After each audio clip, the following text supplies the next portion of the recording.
আজি অসমৰ মহিলাসকলৰ বাবে এটা সুন্দৰ আৰম্ভণি মুখ্যমন্ত্ৰীৰ মহিলা উদ্যমিতা অভিযান বা চমুকৈ লাখপতি বাইদেউ আঁচনিৰ জৰিয়তে প্ৰথম কিস্তিৰ 10,000 টকা আজিৰ পৰা আমি মুকলি কৰা আৰম্ভ কৰিছোঁ।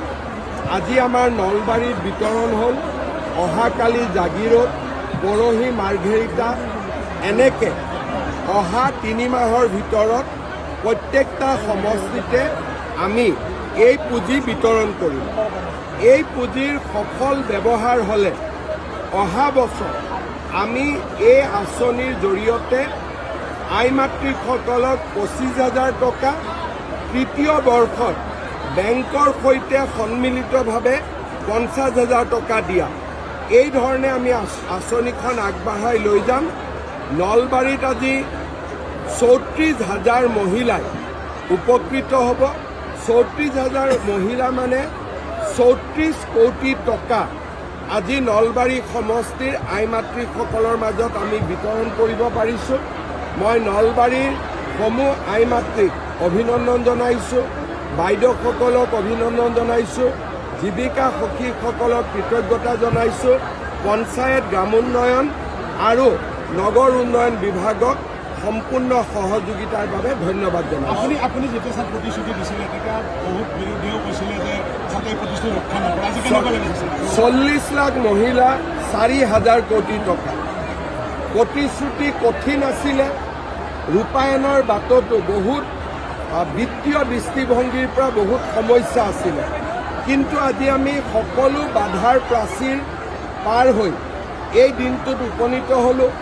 17 ছেপ্টেম্বৰৰ পৰা অৰুণোদয় পাব, অক্টোবৰৰ পৰা নিযুত মইনা পাব, নৱেম্বৰৰ পৰা চাউলৰ লগত দালি, নিমখ, চেনি মহিলাসকলে কম দামত পাব, মেট্ৰিকৰ কেণ্ডিডেটে 300 টকাকৈ পাব, জানুৱাৰীত গেছৰ চিলিণ্ডাৰতো অৰুণোদয় পৰিয়ালে 250 টকাকৈ ৰাজসাহায্য পাব।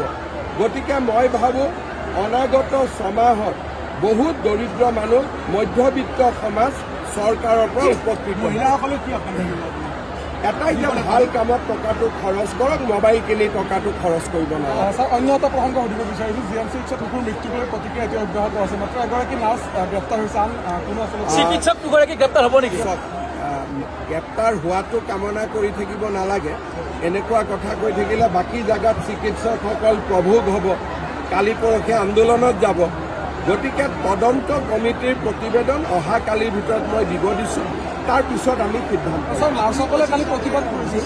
নাই, নাৰ্ছসকলে প্ৰতিবাদ কৰিতো লাভ নাই, কাৰণ মই নিজ চকুৰে দেখি আহিছোঁ যে তাত নেগলিজেঞ্চ আছেই।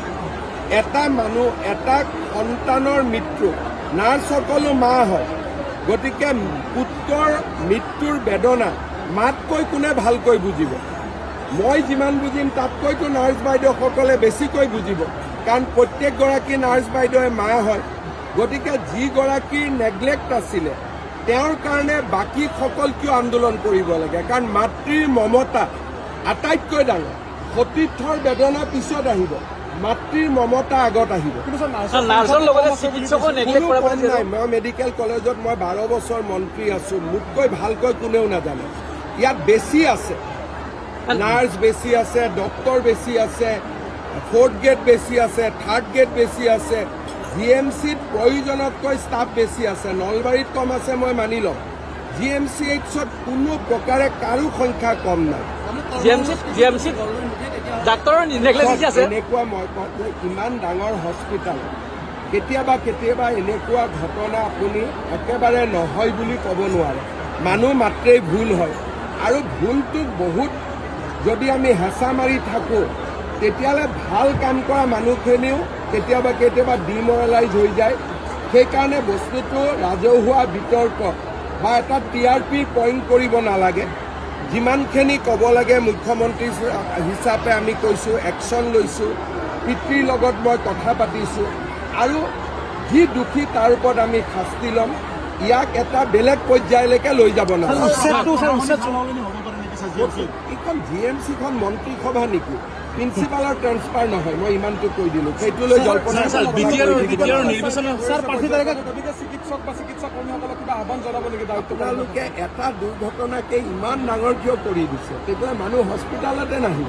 স্যাৰ বিটিআৰৰ নিৰ্বাচনৰ ডেট কি ঠিক 25-26 আমি সময় দিম, আমাৰ হাতত কোনো প্ৰেছাৰ নাই। যেতিয়া দিম আপোনালোককে কপিটো ফাৰ্ষ্ট দিম। আজি মহিলাসকলে আপোনালোকৰ টিভি এইবিলাক নিউজৰ কাৰণে নাচায়। যিমানে নিউজ বনাওক কিয় আজি কোনেও নাচায়। যিমান ৰিল মহিলা উদ্যমিতাৰ ওপৰত বনিব সেইটোহে চাব, বাকী আজি নচলে। আজি একোৱে নচলে। আজিৰ দিনটো যিমান ৰিল বনিব কিবা বনিব ইয়াৰ ওপৰতে বনিব, বেলেগ নবনে। মোৰো অভিজ্ঞতা আছেতো নিউজৰ ওপৰত। আজি এইবিলাক নিউজ তাকে কৈছো, আজি নলবাৰীত ইমান ডাঙৰ মহিলাৰ সমাৱেশটো কেতিয়াও হোৱা নাই। আৰু নলবাৰীৰ ৰিপৰ্টটোকে 40 লাখ মহিলাই চাব ৰখি আছে যে সঁচাই দিলে নে নাই। আজি গোটেই আকৰ্ষণ এইটোৱে থাকিব, বেলেগ আজি নচলিব। ভিতৰত বাহিৰত বেছি থাকিব।